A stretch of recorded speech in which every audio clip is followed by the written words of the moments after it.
Good evening and welcome to the PSGL. This is the Formula 13 division race here at Paul Ricard in France. Round 2 of the championship takes us to Le Castellet, which is where the circuit is held at. Joining me, as he did so last week, is Jake Warrior. How are you tonight, my sir? I am fantastic. What a race we had last week. Full of drama, full of incidents, and in these Thursday tiers, I'm not expecting anything different tonight. It should be another belter. And not to mention what happened last week. I mean, there was the scrap for the lead up until the last lap where Inosia lost it on the exit of turn 12, and that handed the victory to Mr. Grumpy from the back of the field as well. He took the 16 points, but it wasn't all plain sailing for him, because although he did win the race, he picked up a 5-second time penalty, which made no effect to his race result. But he's picked up 3 penalty points for a collision with Cam Rules in a collision that he was involved with on lap 4. Jake, care to explain?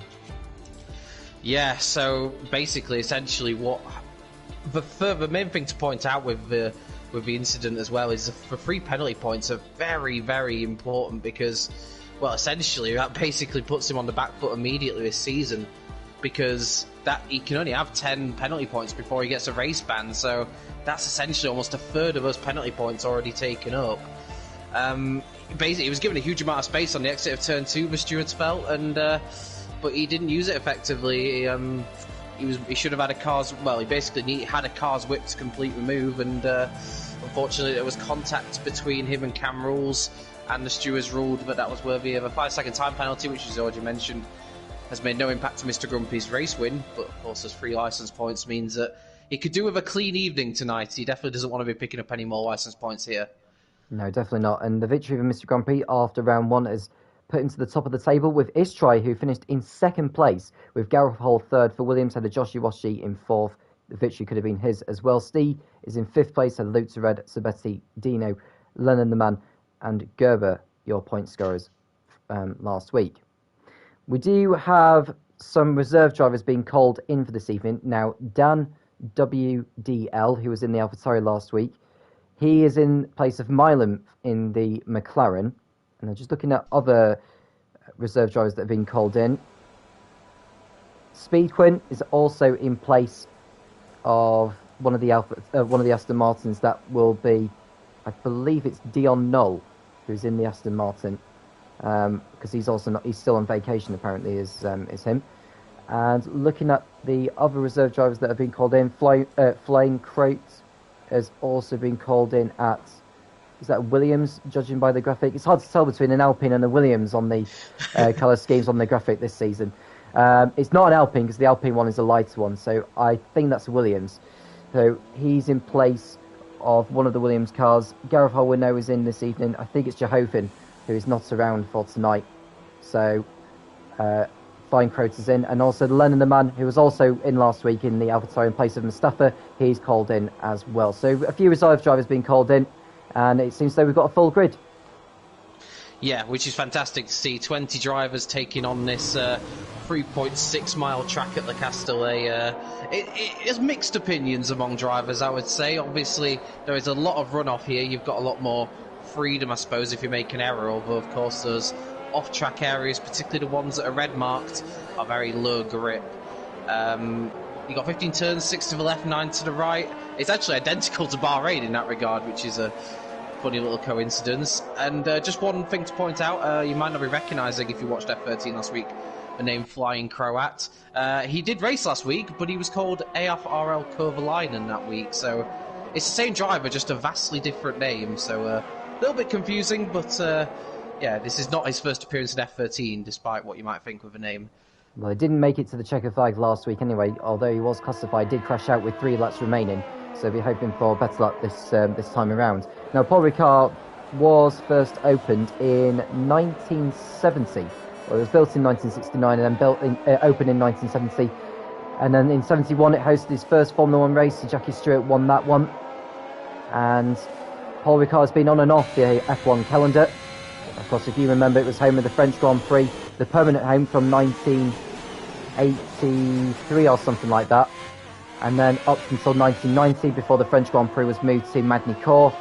And then after a 10-year hiatus where there was no French Grand Prix at all, Paul Ricard got the French Grand Prix back on the Formula 1 calendar for 2 years in a row. Then it took a year off because of the pandemic, and then it came back this year. So it's been on and off the calendar as Paul Ricard. As we see, Sarking has just had his lap invalidated, so we'll come away from him.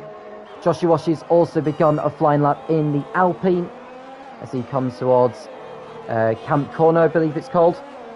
That's the one after the hotel chicane, and then Sebaum, and then the Mistral Straight as he enters there now, and then the rear wing will open on the Alpine, and then we should expect to see him use that to his advantage, the speed advantage, so he's got to watch out for Sarking as well. In fact, if Sarking knows he's on an invalidated lap, he should make way for those behind, although having said that, Joshi Washi is quite a distance away from him, so nothing too worrying for him. Yeah, a little bit of a bizarre one when it came to Sarking. He actually invalidated it on the outlap. He went way too much over the curb at the penultimate turn 14. And in the game, obviously, felt that it was an advantage to his next lap, and it invalidated the following lap as well. So, yeah, a bit of a strange one, that one. And, yeah, not the start to qualifying he would have wanted. But I'm interested to see what Joshi Washi does here as he goes for a spin. Just as I say that was not good timing for him.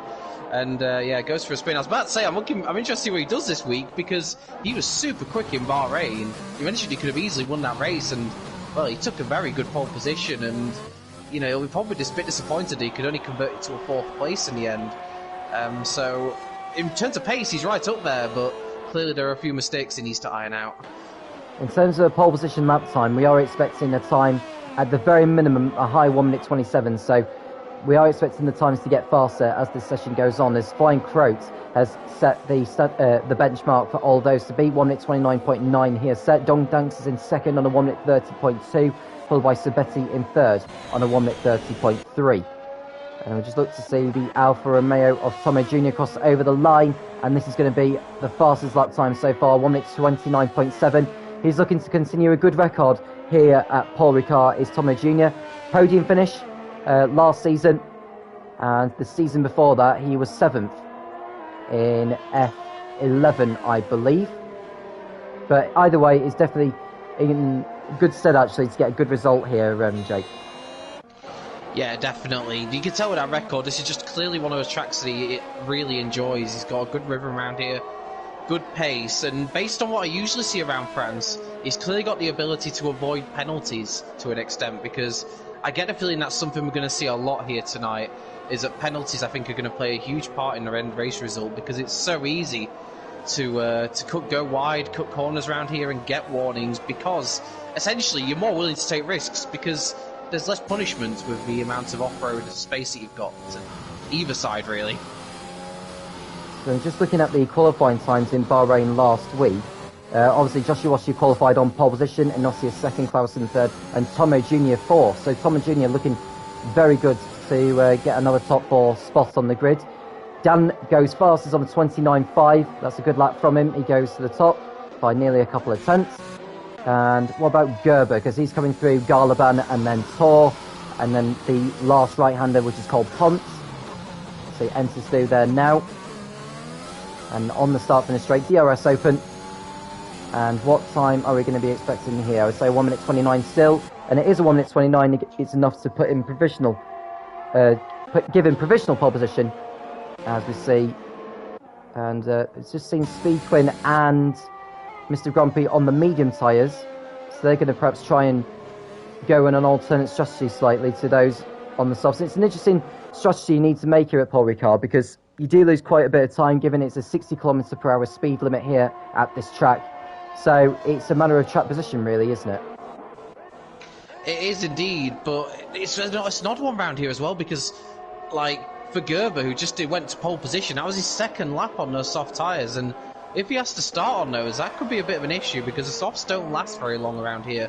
And ideally, you want to try and pull off a one-stopper, and the soft-to-hard strategy, although it is just about doable, it's very much touch and go for these guys who will be starting inside the top 10, so that's something to keep an eye on, and as well, so if you can qualify in the top 10 on mediums, if you've got the medium to hard strategy, I think you're in a really strong position, and I tell you what, that's a good lap time from Speed Quinn on those medium tyres to put it up into third provisionally.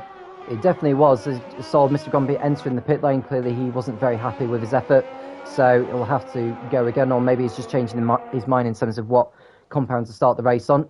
So we've just seen Sarking coming through Scene, turn 10 that is, and then he heads towards Debose, turn 11. It's a very tricky corner, this one, because you need to think when to time the turning point as Sarking doesn't make the best entry into that corner there, so he's lost a little bit of time. He's yet to get a time on the board, so this is a matter of just getting a banker lap in and see how the others get on. So Sarking enters turn 14 and then turn 15, which takes him onto the start-finish straight. And I would think it's going to be in the 1 minute 30s probably, although I could well be wrong. And I was wrong. 1 minute 29.7, which is good enough to put him 5th, but there's definitely more time to be found. No, absolutely.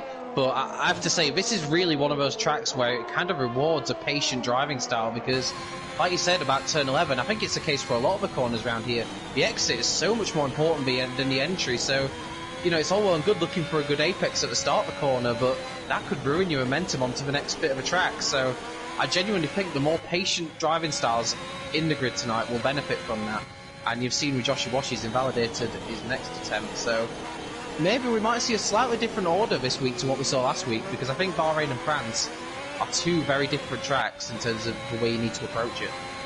We're just watching Luke Surred as he crosses over the line to go 5th fastest. It wasn't the smoothest of laps though, because he almost kept turning the wheel like on the straights just to make sure the car is on line. So smoothness is the way to go round here, or on any racetrack, to be honest with you. So I always suggest this to drivers: is just be very smooth when it comes to doing a lap. The smoother you are, the faster you'll be. So we look at Cam Rules as he posted a 1:53.5. As we well know, it's nowhere near representative. So he's going to be going again as he comes up to us. Now Lennon has crashed out on the exit of Scene. I've just seen one of the Alpines go past, that's Josh Iwashi, and Lennon has in fact crashed on the exit of that corner, so he'll start the race from the back of the grid, whatever happens. Now Clausen's an interesting one. He qualified 3rd last week, but didn't make it to the end of the race. He wasn't that confident going into the round in terms of where he ended up, so I think that grid position would have given him some form of boost, but he needs to be finishing races. Yeah, the points are all won in the race. As good as a boost in qualifying might give you, want to hook it up over the full, 27 laps tonight.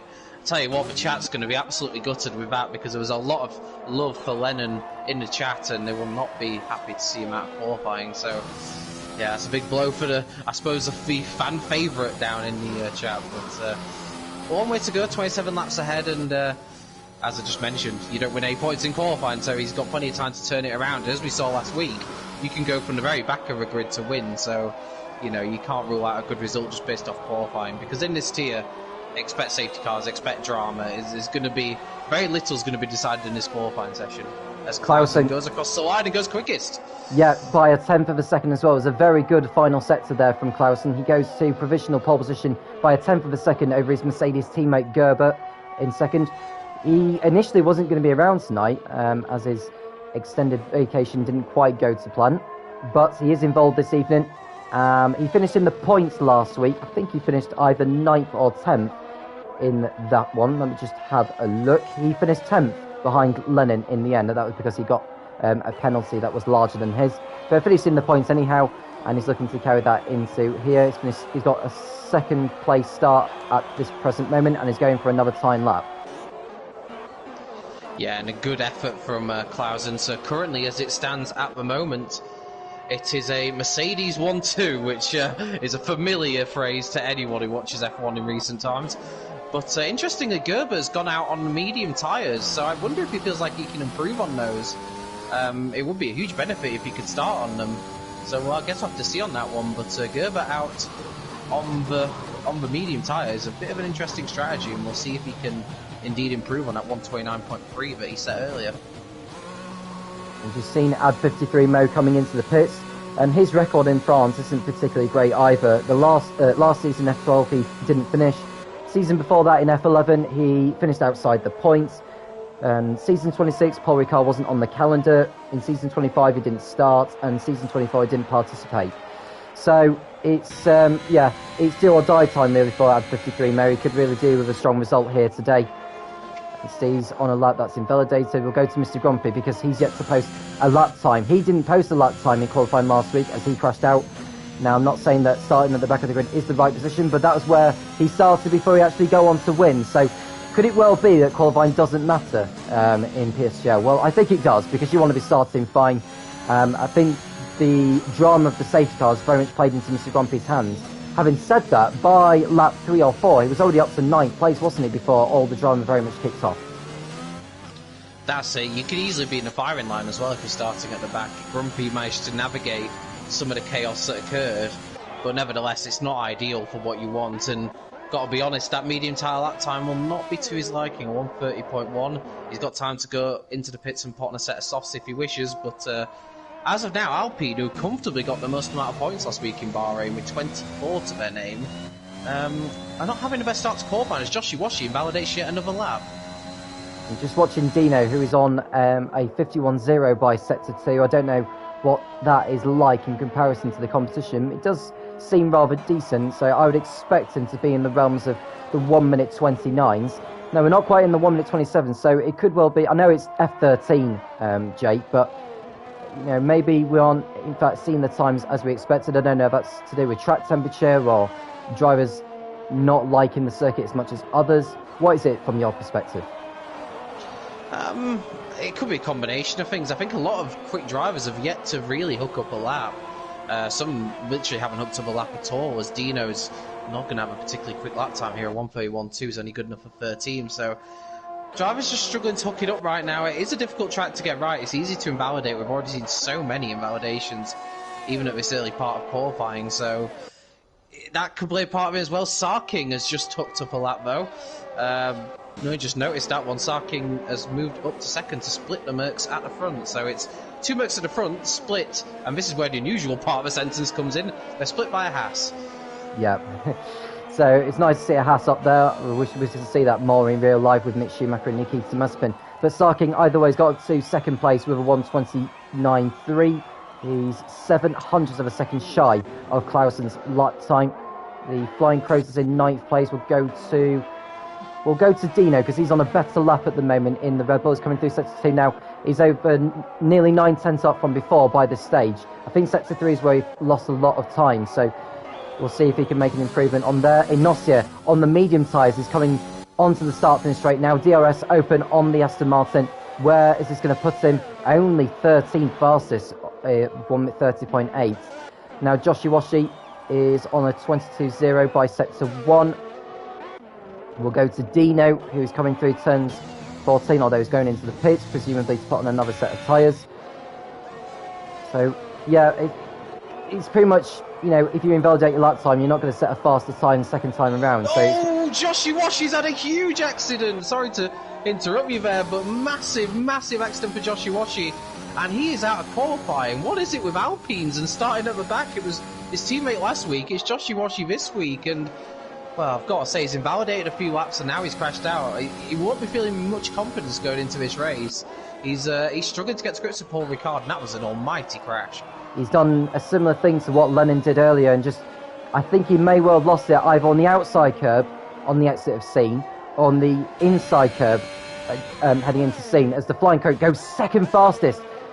Just 1,000 shy of Clausen's lap time, so that's a very good lap time there from the driver who was in the Aston Martin last week. And I've just seen who else is on a flying lap at the moment. Camrils is on a flying lap as he goes through Bandor. And then he's got a, I think, is that a McLaren ahead of him who's trying to move out of the way? No, it's not. F13 Mo's on the flying lap. So we'll see these two cross over the line in sympathy. In fact, Camrils may be able to get a toe down the start finish straight if he's lucky. So let's see if that pays off. F53 Mo goes to 13th. Camrils goes up to 5th with his lap. So that pushes his try into 11th place, which may be a blessing to him because he can start on whatever tyres he's like as it stands. Yeah, but he is currently on a better lap. He's 3/10 up through the middle part of the lap, coming up towards the final few corners of the track now. We'll see what he can do. His teammate's up in 3rd at the moment, so, you know, that's wide at a final turn. I'm very surprised that's not invalidated, in all honesty. But it wouldn't have gained him much time either. He lost momentum coming out the turn and as a result, it's only good enough for 9th, so only an improvement of 2 places there. But that was a messy end to the lap there, so there's definitely more time in it for the Haas driver. We're into the last minute now, and we know that Sarking and Thomas Jr. are not going to be going out to improve their lap time, so where they end up is where they'll potentially start. Flying Crow, likewise. Clausen's on a much faster lap, 21.9 by sector 1, which is 0.3 faster than he set before. He's lost time in the second sector though, but he's still up, so he's definitely on course for a very fast lap time here. Let's see if we can go to a few other drivers. Gerber is also on a faster lap. He's further around the circuit than his teammate, and Dongdanks as well. So we'll go to him as he goes through the last turn onto the pit straight. I think that's an Aston Martin in front of him. That may well be Speed Quinn. Speed Quinn goes to provisional pole position on 1:28.9. Dongdanks goes second on a 29.1. And then we want to go to Gerber next. Easy post. Oh, 1:28.7. So what has Clausen got left? Because he's going through the last turn now. DRS open on that Mercedes car, crossing over the line. What's it going to be for him? 1:28.9, not good enough. He only goes third fastest with that. Steve goes second on a 28.8 for himself. Speedquin's not on a fast lap. What about Camrals? He's backed off on his. Dan WDL coming through. Turn 14 is going into the pit lane. What about any of the others? Is anyone else on a fast lap? Mr. Grumpy's on a faster lap than before, 49.5 by sector 2. And he's coming down the start finish straight now. Last week's winner over the line. And it's only good enough for 6th place on the grid, but at least that's a much higher than where he was last week. We started from the back of the grid. Gareth Hole is on a fast lap on the mediums in the Williams. So he's going to be the last driver to complete a flying lap. Where is he going to end up? To be honest, he'll want to start on the means anyway, so wherever he ends up with this lap is what tyres he'll pretty much start on. Didn't take the best line through 14, but got it right through 15, got it all hooked up. Down the start finish straight. Where is this going to put Gareth Hole? Over the line on the mediums. He only goes 16th. So Gerber, who we didn't think would be around tonight, is going to start the French Grand Prix on pole position in the Mercedes, and it's a Red Bull of Steve alongside him. So we've got a Mercedes and a Red Bull on the front row next to each other. What a mad end to qualifying that was. So many improvements coming in after a checkered flag. It was absolutely chaos, really. Flying Croat and Sarking, who were in the pits, just watching all this unfold. They were second and third about a few minutes ago. Now they're going to be 7th and 8th. They probably can't believe what's happened. So many improvements at the end. Clausen found a lot of time in sector 1, but his lap time drifted away. You might be thinking what could have been, but his teammate Gerber has picked up the spoils and he'll start on pole. And fair play to Stee as well. No lap time set before that final run. And on his one attempt, he pops it on the front row. Very nice. So run down on the grid then. Gerber is on pole with Stee alongside. Then it's Speedquin in third for Aston Martin. Clausen is fourth in the Mercedes, followed by Dongdanks in fifth, ahead of Mr. Grand Prix and Flying Croats. Sarking makes up row 4, then it's Camrals and Dan making up your top 10. All the top 10 will start on the softs, unless it's a wet race, of course. Istrai and Thomas Jr. are on row 6, followed by Luke Red and Sabetti on row 7. At 53, Mo and Gareth Hall are on the 8th row. Ignacia and Dino, they'll be disappointed with their grid positions of 17th and 18th. Lennon and Joshiwashi will start at the back, as both did not set a lap time. What a race we're going to be in store here, Jake. And if it's going to be a wet race, that could throw another spanner into the mix. Absolutely. We've already seen drivers struggling to cope with France in dry conditions, so had a bit of rain in there, and I don't even know what we'll expect. And I've got to say, I mean, I can't see the sky too well from this angle, but it almost looks a little bit darker than what it was in qualifying, so I guess we'll get a better view in a minute. But yeah, the grid's super close in the end, so I'm expecting this to be a pretty lively race. A lot of changes for the lead, and yeah, maybe a slightly mixed up grid from last week as well. Gerber was struggling in the tail end of the points at Bahrain, starting on pole position tonight. I really don't know what's going to happen over the next 27 laps, and that always makes races more exciting when there's more unpredictability in the air. Yeah. I just want to take a moment, actually, Jake, because I'm sure a lot of viewers will be thinking, how much has the PSGL gained from about a week ago? Well, from the beginning of last week up to now, it has increased its number of subscribers by around about 2,500. It's now up to 5.73, up from around 3.2k from last week, which is absolutely brilliant. Now, last week's race reached over 1,900 views. That's for the F13 race, that is. For the PC F1 events, it reached over 50,000. Yes, you've heard that right. 50,000 views from that PC F1 race of Bahrain last week. Thank you so much to everyone who tuned into that. I'm sure they absolutely loved it. And and we've only just got started for the season, so goodness knows what it could be by the end of this championship. Yeah, it's just absolutely incredible. I can't thank everyone enough who's liked, subscribed, supported in any way on either Twitter or YouTube, supported these races. And we're just going to keep bringing you entertainment. We've got so many more great races to come, let alone this week, let alone this whole season. It's going to be a lot of fun. And I think we're only just getting started at PSGL. There's a long way to go. And the numbers have just been, they're mind-blowing, to be honest. There's very little words to describe them. Looking at the tyre choice ahead of this race, so everyone obviously in the top 10 locked into the soft tyres. Everyone outside the top 10 going with the mediums, at the exception of Inertia MCFC and Lennon, the man, who have both opted for a hard tyre strategy. We just see how that one plays out. Of course, there's also the PCF1 race that's happening at the same time as this. See the likes of Jarno, Opmeer and co get on in that. And given what we've seen in the entire choice, I think one such strategy is going to be the way to go, but those on the sauce may decide to go for a 2. That will depend on, safety cars throughout this one. So Gerber lines up on pole position with Stee alongside, and it's Speedway Clausen. In fact, Clausen started on the second row last week, so he'll be looking to make an even better showing here today. Gerber looking to convert his time into his pole position into the race victory. He's already got 1 point this season.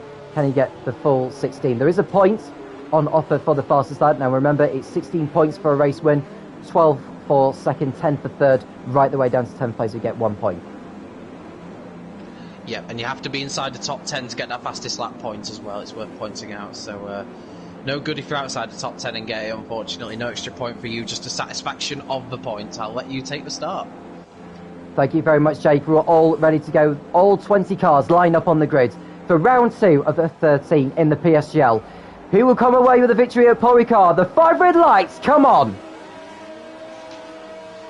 It's lights out and away we go, and Stee gets off to an excellent start. He takes the lead from Gerby before they get into turn 1. Speedweed also up there into second place. Stee takes the lead into turn 1, and we've got the Aston Martin going side by side, but Speed's coming out of turn 1, and he goes to the back of the field. Clausen makes an excellent start as well in the Mercedes. He gets up into second place, and look at Mr. Grumpy as well, up to third. Would you believe it? Last week's winner already up there, and it's Don Danks in 4th place, followed by Sarking. Thomas Junior has made up places, has Istrai and Sabetti. The leaderboard is currently glitching at the moment, but what we do know for certain is that Steve's got off to a flyer.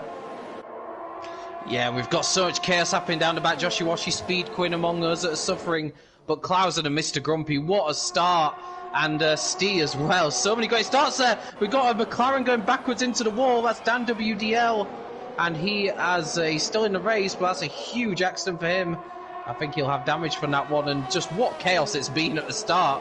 But Mr. Grumpy and Clausen really benefiting, if I get the word out, from that start, and just absolute craziness.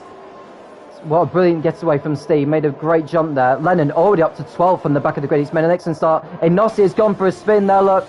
Oh, that's a terrible shame. Had bad luck last week on the last lap. Goes through the 100 metre board. That won't do the car too much good in terms of the aerodynamics. But he's already got a lot of ground to make up. Cameral's getting past Don Danks into Tor to go up into 4th place.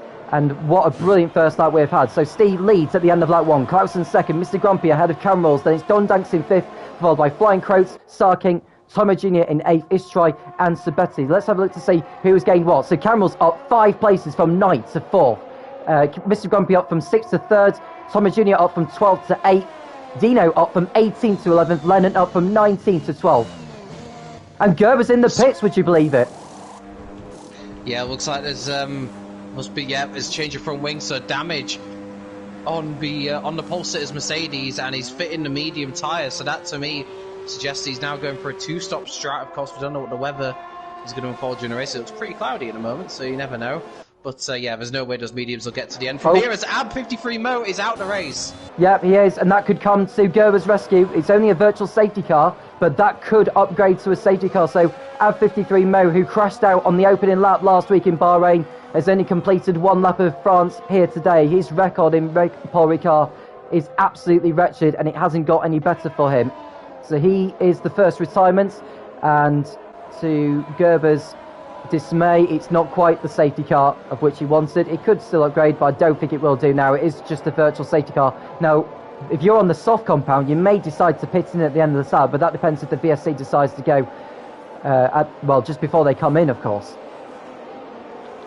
Wondering what's happened to Dino. He had made up loads of positions off the start, but he's now showing as down in 16th, so he's had his own adventure somewhere. Can't see any noticeable damage on the Red Bull, but he's dropped down the order, and that was but I tell you what, Lennon up in 11th on the hard tyres, that's a great strategy. Oh no, Flying Croat coming into the pits has got a drive-through penalty for speeding under a virtual safety car. Now it's really unlucky that, because he was coming into the pits to take a pit stop, and I think he just went a bit too quickly into it under VSC. So he may dispute that afterwards, but anyway, he's got to take that within 3 laps. Tommy Jr. has been penalised as well for exceeding the virtual safety car delta, so he'll have to come in within 3 laps to serve a drive-through, and the length of a drive-through penalty through the pit lane is quite substantial as well, Jake. Yeah, it's not the shortest pit lane, so it's a double blow in that regard, compared to some of the other tracks where perhaps a penalty isn't quite as big. It's interesting to see the gaps out front. The top 4 maybe slightly getting away from Dong Dank's behind, and Cam Rule's looking pretty racy in 4th place at the moment, as we've got Tomo Jr. trying to make hay while he's with that penalty sort of clouding over him, but he's gained a position there on Sarking. So Tomo Jr. up to 6th place, but expect him to peel off into the pits very shortly.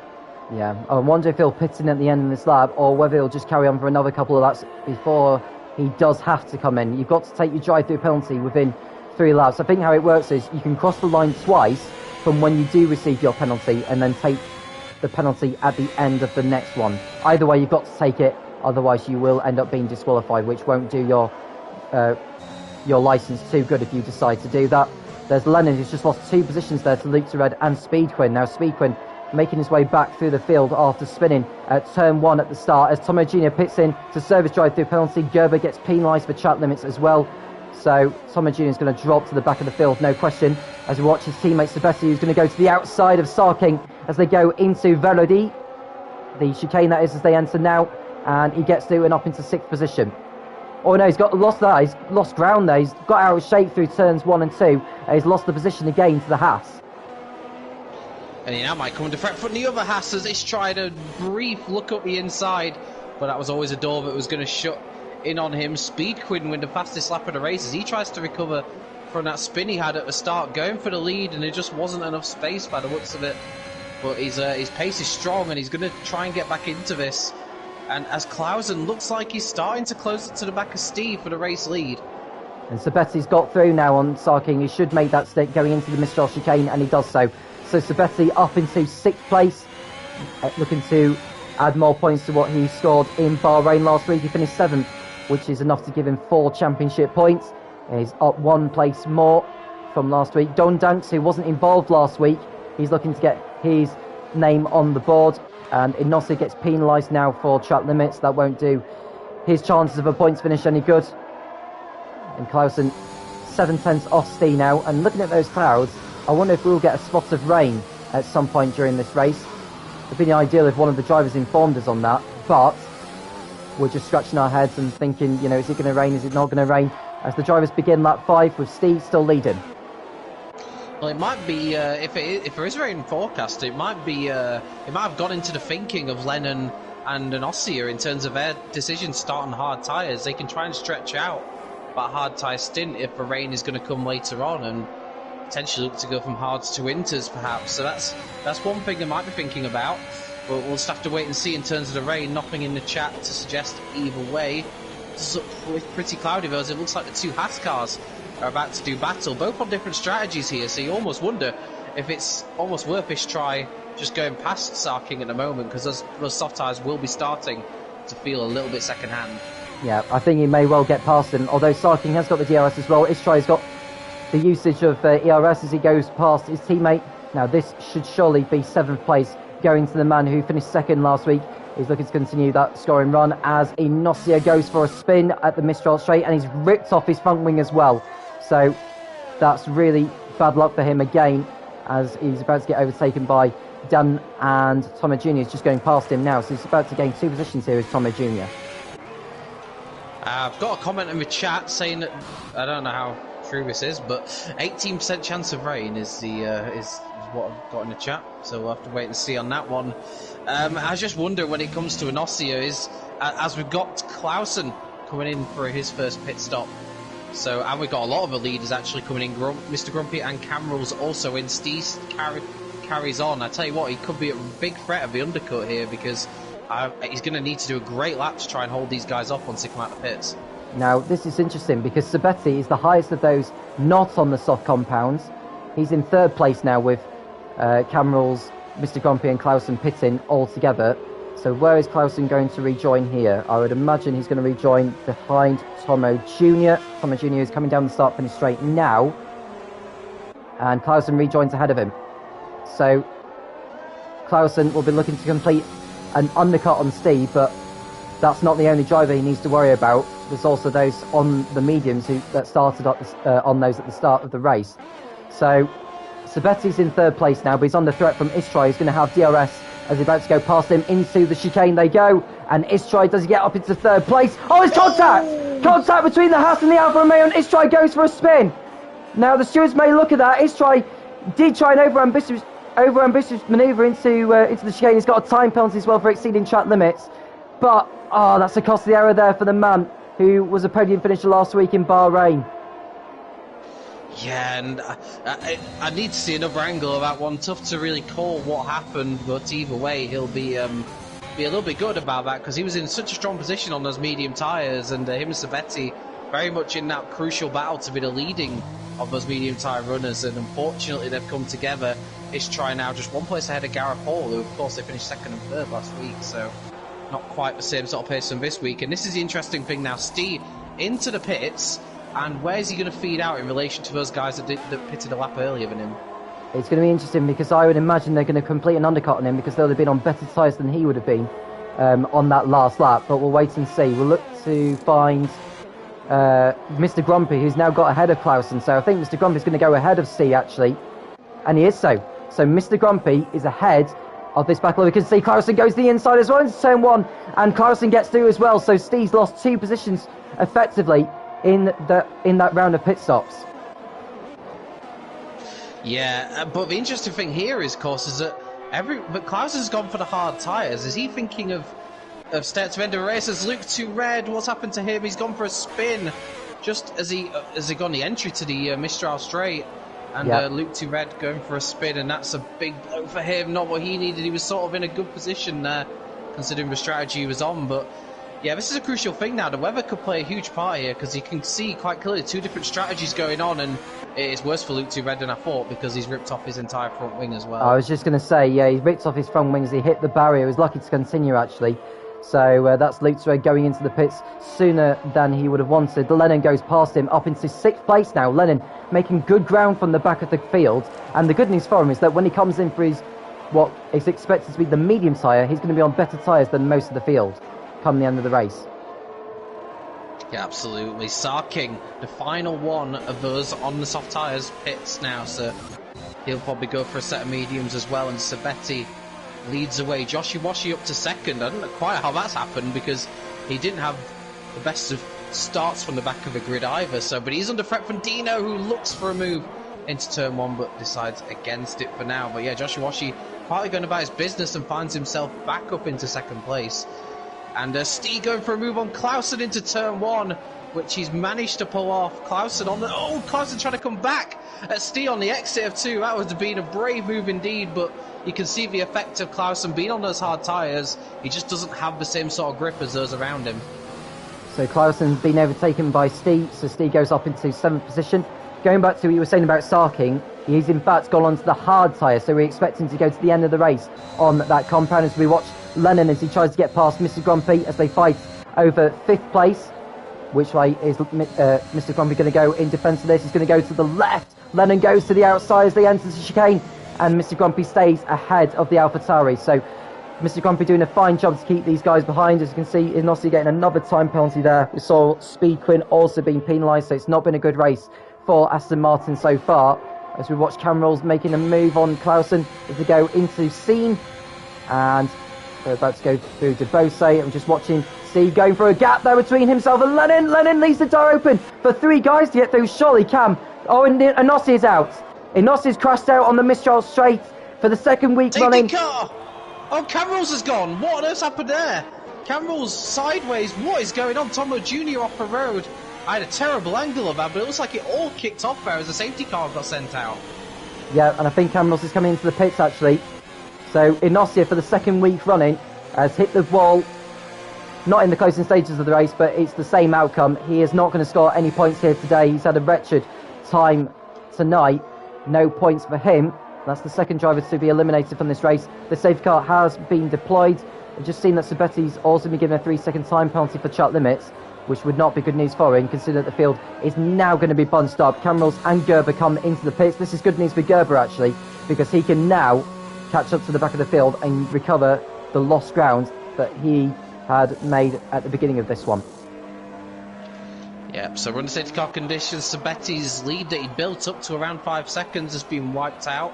And to boot, he got a 3-second penalty just while the safety car was out, which is a bit of an odd one. Going back to Inertia MCFC very quickly, you almost wonder if that Bahrain error is still playing on his mind, because he's had a wretched night tonight, and you know it can mentally, it can be a difficult thing. You know, you have a crash on the last lap like that when you're battling for the win. That's something it's difficult to remove that from your mind and get past that, and yeah, just you almost wonder if that's sort of run over into tonight's performance a little bit too. We've just seen Don Danks being given a drive-through penalty now as well for speeding under the safety car. The leaders have not caught up to the safety car yet, hence why the delta is still applicable, and Don Danks has just breached it. So he can't take that drive-through penalty during the safety car period. He'll have to take that after the safety car's gone back in. So that's really bad news for his race. Now Sabetti, does he decide to pit in at the end of this lap? The answer is yes. So he's in, Dino's in as well in the Red Bull, as is Josh Iwashi and Gareth Hall. Which means Mr. Grumpy should inherit the lead. We'll have to see. Obviously, they'll have to be running a bit slower than normal, but we'll see. Does he get out in front? Sabetti has gone for a set of soft tyres. Some of these tyre choices are really convincing me that rain's about to fall. Yeah, it could well be, to be honest with you. And Gareth Hall's another one going on soft. So is the rain going to be coming later, I wonder, for the drivers? Answers on the postcard, please. So Mr. Grumpy's in the lead now. Steve's in second, ahead of Clausen and Lennon, with Sabetti in fifth. Then it's Speedquin ahead of Dino. Gareth Hall is in eighth. After that pit stop, Sarking 9, Josh Iwashi 10th. Istrai is 11th, with Tomo Jr. in 12th place. Camrose is in 13th, followed by Flying Crap and Don Danks, who's pitting in for all tyres, not for the drive-through penalty. And it looks as though Gerber should get in front of the McLaren of Dan and the Ferrari of Lutz Red. Lutz Red is pitted again, I think. This is his second pit stop in the space of a lap. He goes under the hard tyre, so he just waits for the McLaren to go through, and he'll rejoin at the back. And fair play to Lennon, the man on the hard tyre strategy. He's the only driver now who hasn't visited the pitch yet. And thanks to that, he's found himself up in fourth place. So that could work out pretty handsomely for Lennon later on, just by keeping out of trouble and keeping just going on this hard tyre strategy, playing the long game. And he's found himself now near the sharp end of the field as a result. But it's Mr. Grumpy who leads the way, looking to make it 2 wins from 2. But you just get the feeling with the weather, the different tyre strategies that are going on, there's so much in this race yet that could happen and is probably going to happen. Yeah. Well, Mr. Grumpy's record in France is quite convincing, actually. He finished 6th in F12 in season 28. The season before that, he didn't participate. In season 26, the championship didn't go to Paul Ricard. In season 25 in F5, he was 4th. In season 24 in F4, he was 6th.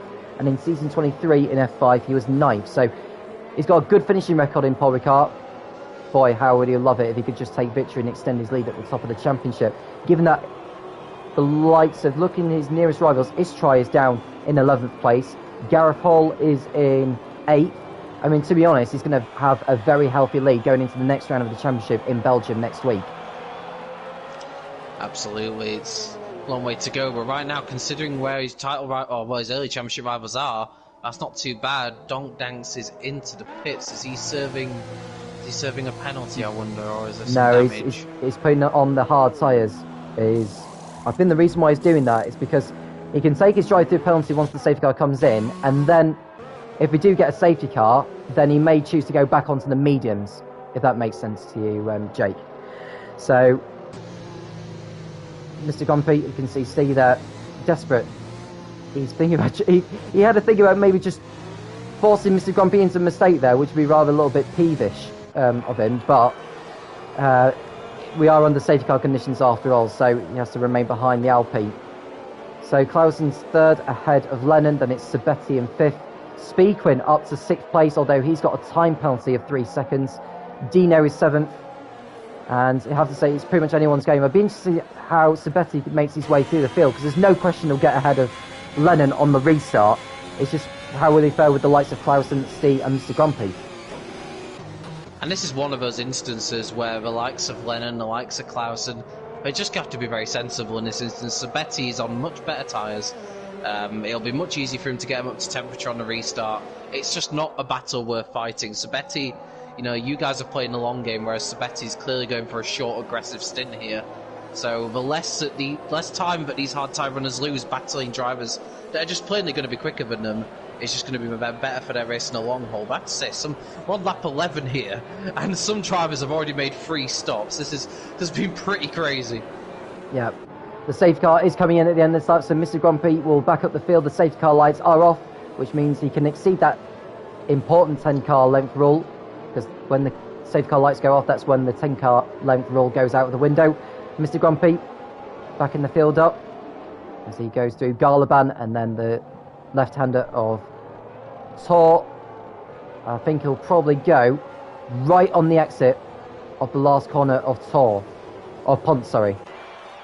So he exits the last turn. He still hasn't gone yet, has Mr. Grumpy, but he has now. So it's a good restart as well from the Alpine. Very nice restart. Clausen looking to make a move on Clausen. Sabetti already getting in front of Lennon for 4th position. Round the outside he goes. Lennon doesn't fight it out too much. He needs to be careful because he's got Aston Martin. Oh, he goes for a spin. Does Lennon?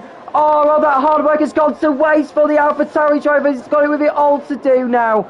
Oh, that's such a shame for him. He got hit by the Aston Martin. He got out of line coming into turns 1 and 2. And it just didn't quite notice that the Aston Martin was already alongside him. Was he left enough space? Such a tough one to call. It's a real blow for Lennon. He'd done the strategy pretty perfectly up to that point. He didn't fight Sabetti, but because he had a narrow turn-in point from the inside, he just had no momentum, and that left him at the prey of cars behind, such as Speedquin, and that ultimately resulted in the contact. So that's really Lennon's strategy out the window. It'll be interesting to see how he tries to recover from that, as we've got more. What's going on? Ishtry looks like he's had an issue falling down the field. What's happened to him? Can't see any obvious damage. No, I think he's been involved either with the curb or with someone has his try. Either way, he's fallen down the order to 15th place. So we've seen Sabetti at the moment. He's one to look out for. There's no DRS for the first 2 laps of the restart, so Sabetti is going to have to try and do it the old-fashioned way for now. So he looks to get past the Mercedes of Clausen for the final podium position. There's no question he will be pitting again before this race is over. But the good news for him is that he'll be on much fresher tyres come the end of the race. But can he make up that much ground? We'll have to wait and see. He uses the ERS on the start-finish straight to keep in touch with Clausen. Don Danks goes into the pits to serve his drive-through penalty. Gareth Hall with the fastest up of the race now on the soft compound as he looks to close in on Speedquin in the fight for 5th place. Yeah, and you get the feeling Gareth Hall and Sabetti are going to be absolutely charging, but like you say, without DRS, they maybe have to think of a few more imaginative overtaking spots. Sabetti right up behind Clausen, but can he find a way through? This is crucial to his racing. What he wants to be doing on his soft tyres now is pumping in the laps, but he's got cars in his way that are just going to be slower, and he's going to have to try and find a way through before those soft tyres inevitably go off a cliff. He really needs that DRS to be enabled as soon as possible, really, because otherwise he's going to have the likes of Quinn and Gareth all over the back of him. So he's within a half a second of Clausen. He's into the slipstream now, uses the ERS. This is very good driving here from Sabetti. He's surely going to go past the Mercedes before they get to the right-hander as seen. And Sabetti gets up into 3rd place in the Alfa Romeo. Great stuff from him. Can he keep hold of that positions to go through Debose? The answer is yes. So Sabetti gets another car done and out of the way. Can he go after Steve as the DRS is going to be enabled shortly? Yeah, crucial move. Sabetti got a really good exit there and used the ERS perfectly to pull off that overtake. Really nicely done, and respect to Clausen as well for making sure he didn't do anything silly when he got to the next turn. But Grumpy there was a bit of a difficult final sector just closing in a little bit is Steve. And of course now the DRS will be enabled, so let's see from here on in what some of the drivers can do as Gareth Holger does the fastest lap again. Out the two guys on the soft tyre runners, it looks like Gareth Hall is the one that's pumping in the lap times he needs. He's on fire in this one, actually, Gareth Hall. Now he's in 6th place and with no time penalty to his name, unlike Camrose, who gets a penalty for track limits. And now Steve's dropped back a little bit in the first sector so far. I don't know if the turbulent air is getting the better of the Red Bull behind the Alpine, but we'll wait and see when they get onto the Mistral Straight. Mr. Grand Prix is not going to have DRS. Steve is going to. He uses the ERS as well to close in before the DRS zone starts. He gets closer, closer and closer and closer and closer, but he's not close enough before they get to the chicane. And now he's going to have to do it all over again on the exit of it. There's no DRS zone on the exit of this, so it's just going to have to make do with the ERS usage. As you see, Steve and Mr. Grand Prix go through. He's not close enough to have a go yet, is Steve, so he'll have to wait behind a little bit longer. Dan also gets penalised. Oh, huge crash! Huge crash! Speed Quinn looked for an ambitious move on Clausen, and it's all gone horribly wrong for the pair of them. The fastest corner of the track as well. Yeah, Speed Quinn and Clausen coming together on the exit of scene. Luckily, no one else is involved. They must have tagged each other going into the inside of scene. And it's ended in disaster for the pair of them. That moves Gareth Hall up into 4th place then in the Williams. He's absolutely flying on this restart, and it could get even better for him later on, as we see Steve using the DRS on the start-finish straight. Which way is Mr. Grumpy going to go here? Steve goes to the inside into turn 1. Is this going to be a change of lead here? The answer is no. So Steve drops back a little bit, and that's going to allow Sebastian to close back in on these two. Boy, we've got a race on our hands, and Steve gets penalised now for track limits. Bad news for him, but good news for Mr. Grumpy. Yeah, Steve has a bit of a silly one, to be honest. He just wouldn't go back on the track after turn 2. But yeah, I was on board with Gareth Hall for that big accident, and it was a perfect person to be on board with, and kind of worked out perfectly for him. It's removed 2 big obstacles that are in his way. But here we go, then down the Mistral Straight. Is it going to be another opportunity for Steve to get the lead off Grumpy? Grumpy once again staying to the outside, keeping the racing line. But Steve's got more of an overspeed this time around and gets the overtake done. And Sabetti trying to follow him through at the same time. It was a textbook move there from Steve. Gets up into the race lead. Can Sabetti follow suit and get up into P2 by passing the Alpine? As they come through scene once again, is Mr. Grumpy going to fight back as they go almost side by side into Debose?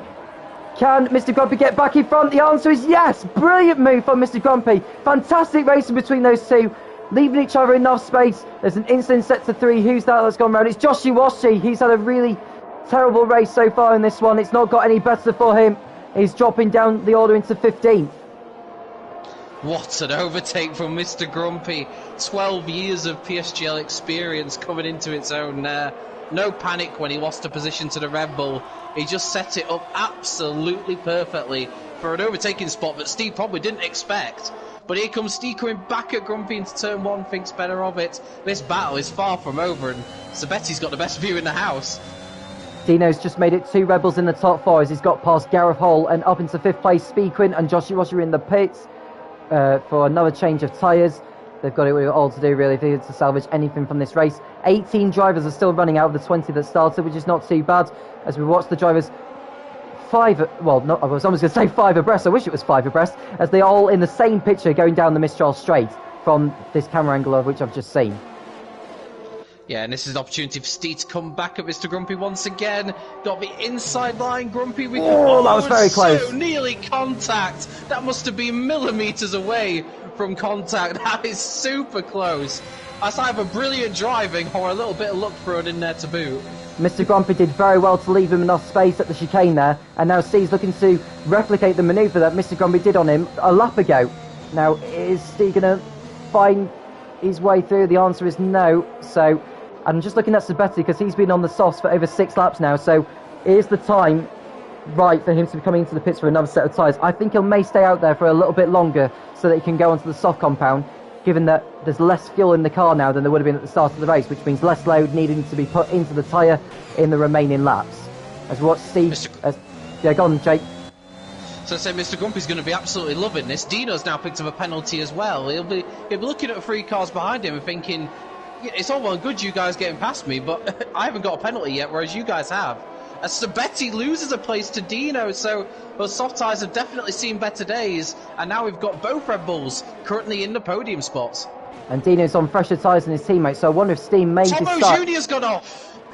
So Tomo Jr.'s gone off in the Alfa Romeo's lost time and places. He recovered quickly though, but he's about to lose 7th place to the Williams, is he? No, he just managed to keep hold of it. Want to go back to the front though because Sabetti's under pressure from Gareth Hull as they go onto the Mistral straight once again. Gareth Hull to the inside, wheeling open on both cars, but I think Gareth Hull's going to have the high ground as they go into the Mistral chicane to the inside. Gareth Hull barges his way through. He gets up into 4th place. As we watch Dino as he approaches the gearbox of his teammate Steve as they go into... Oh no! Flying Croat. It was a carbon copy of Williams and an Alfa Romeo going side by side through the very same corner we just saw with Gareth Hall and Sabetti, but it's gone wrong for the Flying Croat and he's dropped down the order. So one Williams and Alfa Romeo showing it how it's done, and then the other teammates maybe not showing as much. So Dino still in 3rd place, but this is looking very good for him, although he has got a penalty hanging over him. Gerber continues to get penalised as well. You can see all the penalties on the board currently. Dan WDL's got...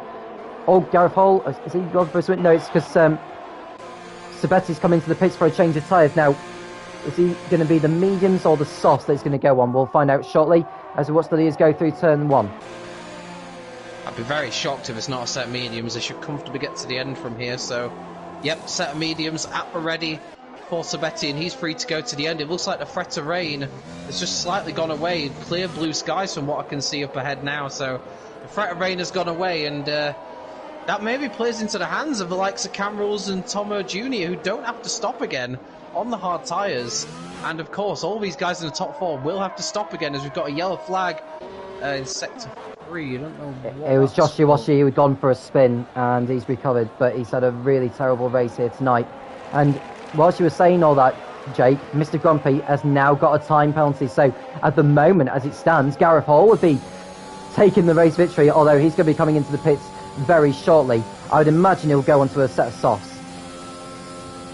Yeah, I'm just wondering, I'm looking at Dino in 3rd place. His medium tyres are just a few laps younger than the guys in front of him. I just wonder, is Dino going to try and pull this off to get to the end on those tyres? That could be either a race winning or race ending strategy, because it will be pushing the limit of those mediums, but it might be something he's thinking about. Yeah, Mr. Grumpy and Steve are coming into the pits together, so this is a battle of the pit crews here. Gareth Hall just about gets the car slowed down in time. So Dino does take the lead of the French Grand Prix. Can he go the remaining 9 laps on those mediums? It's very much possible. It's just whether Mr. Grumpy is going to be able to make up all that ground from his pit stop. Mediums going on the Alpine and just getting out in front of the Red Bull as well.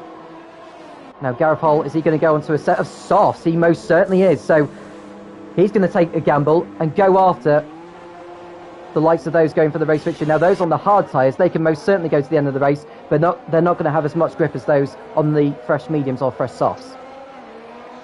Often in these sort of races you talk about drivers thinking of strategies on the spot, but you almost wonder if this was premeditated from Gareth, because he didn't really use the soft tyres in qualifying. So was this all along one of his plans to just keep the soft tyres in hand for the race and use them to their full effect there, because that's his 2nd set of softs he's gone on? And I tell you what, it's really paying off for him. So once again, it's another demonstration of how he's really turned it around in a race and maybe thought about the tyre situation even in qualifying. Oh, just seen Sarking over the curve at the Mistral straight. Oh, his teammate's gone round. That's the 2nd spin at least this Troy's had in this race. He's not going to surely finish on the podium this week as he did last time. S-Troy's had a very frustrating one in this. Sarking got by and that left an opening for Lutzered to follow through, but S-Troy just lost it all by himself on the curbs. So many moments drivers are having here. This is a difficult circuit to cope with. One driver who I've just kind of noticed is near the front end of the field, and it feels like he's had a lot of dramas in this race, is Gerber. He's back up to 4th place. I feel like his name's popped up for penalties a lot, but he has only got 6 seconds at the moment. Out of nowhere, he's kind of found himself in a good position as Dan WDL's gone for a spin now in the McLaren. Yeah, he stays out of everyone's way though, so he'll be able to recover without any more drama for him. You can see Steve, who's now in front of Mr. Grumpy, so he must have completed an overtake on this lap, has Steve. So he's now in potential prime position to take this race victory. Having said that, you've got to consider the penalties of everyone, to be honest with you. most of everyone has got a penalty so far, so he's got a lot of ground to make up in the final 8 laps of this one. It's so difficult to call right now, and they've got a lot of medium tyre runners to get through, who I don't think these guys will have any intention of pitting again. So if these guys on the fresh mediums and softs want to make it work, they're going to have to do an awful lot of overtaking in these closing stages, as we've got another yellow flag. That's Lennon the man. Yeah, gone for a spin. His race really did go horribly wrong with that contact just after the safety car came in. Hasn't really recovered from there. So this is really the key thing to keep an eye on now, is just how quickly these guys can make up time on these fresh tyres and make up positions at the same time. We've just seen Gareth Holm trying to make a move on Sabetti as well as he's about to go side by side with him. Who's going to be braver of the two as they go through scene? The answer is Sabetti, who holds him off. Gareth Holm had to really back out of it there, otherwise there was going to be contact between the two drivers. Yeah, I was almost not wanting to watch that unfold. Gareth Hall perhaps choosing the more sensible option, but at the same time he must feel on the soft tyres he needs to get this move done sooner rather than later, because as we saw, certainly in the last couple of laps, it'll be the medium tyres that'll be the better tyre to be on. So Gareth Hall needs to make use of these soft tyres while they are indeed the superior tyre. So just looking at Dino, I was looking to see if he's got any previous record in France. He finished 8th last season in F12.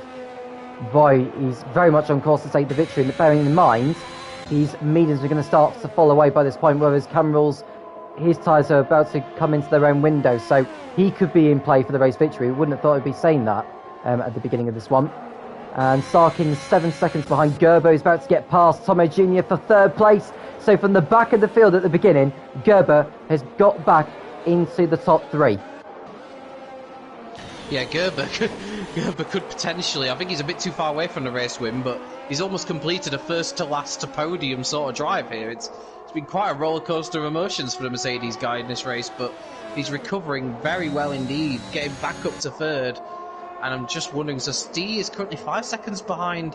I tell you what, these guys on the softer tyres might not have enough time to pull these gaps back that they need. These guys that went for the hard tyres might benefit, but Dino has pitted, so he's given up a ghost on that strategy. Yeah, I was just going to say, he's going to most certainly go into a soft compound if that's what the plan is for him. He'll lose the lead. Camerals goes through into the lead, and he's got a great chance to win this now. Having said that, those behind from Stee downwards, I would say now, because Dino's just about to be overtaken. So that will allow Stee to go up into 6th place as Dino exits the pits. Where is he going to rejoin? He's going to rejoin just ahead of Gareth Hall. So Dino rejoins in 8th, Stee goes up into 6th, and he's going to be going off to Sarking very, very shortly. Sarking now picks up a time penalty. That's his first of the race. Now Luke Tourette is the highest of those who doesn't have a penalty, but he's over 7 seconds behind the nearest man ahead of him. Yeah, and a quick change of position as well. Gerber's joy was short-lived because Tomo Jr. has retaken that place. He did it at the first chicane, so Tomo Jr. back up into what is now 2nd following Dino's pit stop. But that's worked out really well for Dino, and if he can try and get past Mr. Grumpy very quickly, is he going to go for it here? No, he's not quite close enough. Mr. Grumpy was aided by the DRS himself, and Dino picks up a penalty. That's really not what he needed when he needs to go on a charge in these closing stages. Well, he's very much looking as though he's on a charge. Can he get the drive coming out of scene before Debose? Not what he needed. He may try go for a diving move on the exit of Debose. Can't quite do it there, so Dino's going to have to wait behind a little bit. His time penalty's increased now to 6 seconds, which is 3 seconds more than Mr. Grumpy and Stee, as we watch. Oh, Camerals! What's happened to him? Yeah, he's had a moment at the last turn. He's gone for a spin, and that hands the lead to Tomo Jr. So Tomo Jr. is very much on course to take this victory now. He's now in the race lead. His penalty's less than Gerber. Camerals is the same as his. Oh, that's a really terrible error there for Camerals. But it's Tomo Jr. in the Alfa Romeo leading the French Grand Prix. As Dino goes around the outside to take the position from Mr. Grumpy. Maybe a bit of Red Bull teamwork going on there. We're interesting to see how much Steve fights off his teammate. I think, for being sensible, he won't put up too much of a fight at all. But once again, just like last week, you just don't know who's going to win until the very end. You thought Camrose had it in the bag, but it's not the case as Speed Quinn goes for another spin. I tell you what, his race could have gone so differently. At one stage, he looked like in contention for maybe a podium today, but it just hasn't worked out. And indeed, kind of what I expected, Steve hasn't really fought his teammate at all, and Dino's got the place. Yeah, so Dino is going to need to try and pull away as quickly as he can now. He can afford to because, as I was saying, less fuel, less load putting into the tyre, and Dino will be thinking about just that as he will be going after Sarking, who's only 3 seconds up the road from him now. So Dino's got a great chance to salvage a very strong result despite the penalty he's got at this present moment, as we watch Sarking as he closes back in on Lutzered, who got by him a lap or so ago. And this is going to be an interesting fight for fourth position. Having said that, Lutzered does not have a time penalty to his name. And I tell you what, just look at who's in the lead. We talked about this during qualifying, who'd got the best record around France coming into this race. Tomo Jr. on the podium in third last season.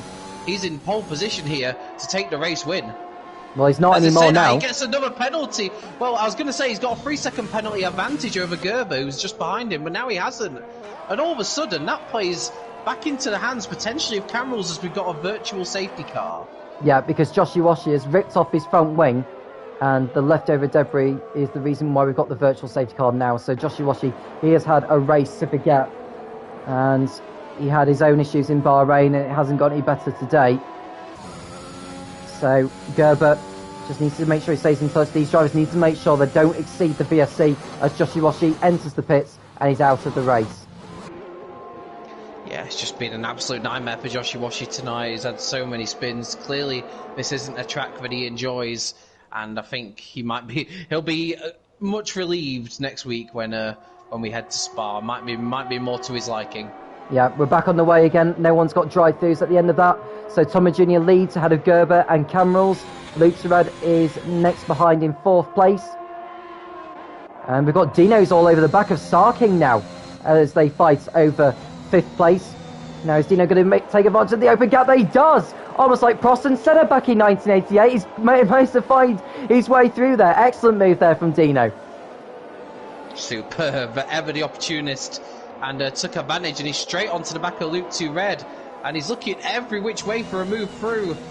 He's got so much more grip, he can literally put the car wherever he wants, and he can get the power down early. Surely this is going to be a done deal before they even get to turn one. I don't think Luke 2 Red's going to fight this too hard. He's not indeed. I mean, even if he wanted to, I don't think he's got much choice. Dino up to fourth, but that is a huge gap to gain in 3 laps to the guys in front of him. Yeah. Oh, and just I was about to say, Camrose is in pole position to take the win, having less penalties. He now gets another penalty as well, so the top 3 are all currently on 6 seconds worth of penalties, so it is a race between the top 3 for the win here as it stands. Well, maybe even top 4. Well, Dino's got his 6-second penalty, so in all of this, I think Dino would he win the race? No, I think it would be Tomo Jr. who would win the race, because his 6 seconds is less than his gap is less than what it is between himself and Lutzered. So Tomo Jr. would be the one taking the victory, even with the time penalty that he has. So we'll wait and see how it plays out. But having said that, Dino is on much better tyres now at this stage as Steve gets past Sarking to go up into 6th place. And then it's Mr. Grumpy next behind, side by side between Steve and Sarking as they go into turn 10. Who's going to be braver of the two going into the Bose next up? It's Steve who gets in front. So Sarking had to let the Red Bull go. Now can Mr. Grumpy find his way through? Steve gets penalised again. That's bad news for him. Mr. Grumpy will be ahead of him as it stands with the time penalties applied. Mr. Grumpy gets past Sarking and goes up into 7th place. We've got 2 laps remaining now as Tomo Jr. starts the penultimate lap. Any penalty now for one of the top 3 is going to be absolutely deadly. With how close they all are, they cannot afford to get any more penalties. They're all level at the moment, but that could so easily change with just a few more corner extensions as Steve follows his teammate now past Lutzered up into 5th place. And there you go. That's what I was talking about. Camrose has got another penalty. I'm pretty sure he only got his last penalty a few laps ago. So, Camrose has had a disastrous couple of laps, and those extra penalties are going to rob him of a potential win here. Yeah, and it's even a podium as well as it stands, because Lutzered is going to be ahead of him, I think. Although having said that, he's over 10 seconds behind him. So Camrose, as it stands, I don't think he's going to lose the podium, but he's not going to finish second at the moment. So watch Dino, who's in 4th place at the moment. He's not really catching them now because his tyres are pretty much falling away. Speed Queen with a new fastest lap of the race. He's on fresher tyres than before, so he will not keep that fastest lap point as it stands. I wonder if Dino may be on a better lap than before. We'll have a look shortly. Steve's in 5th, had a Luke Red, and Mr. Grumpy in 7th. Mr. Grumpy going to the inside there. Look at Luke Red as they go through turn 11 now. Does Mr. Grumpy get ahead? Gets caught out on the curb. Oh, they're just about leaving each other enough space as they go into turn 12 now, which is Bendor. Oh, contact made, but Mr. Grumpy's through. Ooh, it couldn't have. I got a bit feisty about battle. Wheel-to-wheel contact between the pair of them. But Mr. Grumpy fights his way through. Luke Red did not want to make that easy on him whatsoever. But eventually Mr. Grumpy does have the move done. We're on to the final lap of the race. And I have to say, credit to Tomo Jr. He's looking good for the race win here. But, I mean, you think back to about 7 laps ago, Cam Rules had a 4-second lead, less penalties than the guys ahead of him. I think when he looks back on this, Cam Rules will think this is a race win that got away. Tomo Jr. started 12th on the grid before he got himself up to where he is now. Perhaps the safety car did play into his hands, but he needed that luck. As we can see, Cam Rules thinking about a move on Gerber for 2nd place. So the top 3 as it stands with the penalties would remain unchanged as the race concludes. We've still got half a lap remaining. Tomo Jr. on course for victory here. Didn't finish last week, but he's going to very much open his points account for the new season here today. And as it stands in the championship, Mr. Grumpy, I believe, is still going to be the championship leader. There's a lot of drivers going to be opening their points account for the new season, so we'll have a look at that as the race finishes. So Tomo Jr. now has 3 more corners to negotiate. It's been a stellar drive from him, from 12th on the grid, and it's going to come through to take victory. Tomo Jr. enters the last turn, coming onto the pit straight. Tomo Jr. is going to take victory here at Paul Ricard. Tomo Jr. wins the French Grand Prix in F13 in the PSGL. Gerber's going to come home in 2nd place with Cam Rules 3rd. Dino is going to be 4th. Steve, I believe, is going to drop behind Mr. Grumpy and Luke Red. So Mr. Grumpy is going to go to 5th place. Dino drops to 5th because Luke Red's gone to 4th. So Dino's 5th, Mr. Grumpy 6th. Gareth Hall picking up more points for Williams in 7th. Steers 8th. Sarking 9th. And Clausen gets his first point of the season in 10th place. Sabetti misses out on points in 11th. Don Danks in 12th. Flying Karat in 13th place ahead of Istrai. Dan, Speed Quinn and Leonard are the rest of the finishers. But it's Tomo Jr. who is the winner of the French Grand Prix in F13 in the PSGL. Jake Warrior, your thoughts? Just incredible. What an absolutely incredible race. It was one of those where you really couldn't call it right up until the closing stages. It was such a great race to watch, and I have to say, well done to Tomo Jr. keeping his cool there when maybe some of them around him were losing theirs. Some great drives there. Really difficult to call in terms of driver of the day, but for me, I'm actually going to agree with the game, which doesn't happen very often. I'm going to give it to Dino. I thought he did a super job in the end in terms of strategy, and he fought his way up from 18th on the grid. I believe it was 18th on the grid to an incredible 5th place in the end. So I thought he did a great job with the strategy. There's some really good overtakes as well. And Dino, for me, will get driver of the day, but Tomo Jr., Gerber, there's a lot of very good performances out there today. Yeah, so your final race order is Tomo Jr. who wins the race. It's Gerber in 2nd, Cam Rules in 3rd ahead of Luke Red, so 2 Ferraris in the top 4. Dino is 5th ahead of Mr. Grumpy, then it's Gareth Hall 7th, Steve is 8th, Sarking 9th, and Clausen picking up the last point in 10th place. Sabetti was 11th, followed by Dong Danks. Flying Karat was 13th ahead of Istrai and Dan. Speedquin 16th, Lenderman the last of the finishers in 17th place. Joshiwashi, Enosia and Ab53mo did not finish the race. The fastest lap did go to Speedquin, but he finished 16th, so he would not be able to get that point. So Mr. Grumpy's 6th place adds 5 points to his championship total of last week, which puts him on 21 points. And in terms of who is 2nd in the championship, is a hard one to call. No, Gareth Hall finished in 7th place, so that's 4 championship points going to him. That puts him on 14 points. And I think he may well be in 2nd place in the championship because Steve finished 8th, so that's only 3 points for him. So that adds 3 points to his 6th. But either way, Mr. Grumpy has a healthy lead at the top of the championship going into the next round, Jake. Yep, he does indeed. He's had a very solid start to the season. Obviously, the great win from the back last week, and then a solid result tonight. 6th place on the grid, finishes 6th in the race as well. Solid, not quite the drive he had last week, but still, I think he'll be quite happy with that. Obviously, the results pending any stewards' inquiries, and we did see a few coming together, so we may have a few penalties that get awarded after the race. But nevertheless, it's been another fantastic race here in F13, and based on the 2 races I've seen so far, there isn't a clear favourite for this championship. I think it's gonna keep swinging and changing as we go across the season. I cannot wait to see how it unfolds. Of course, it's Spa next week as well, one of the fan favourites as well, which the drivers will very much be looking forward to, and I thoroughly cannot wait for that to see how it plays out. I have to agree with you, there's no clear favourite in terms of the title.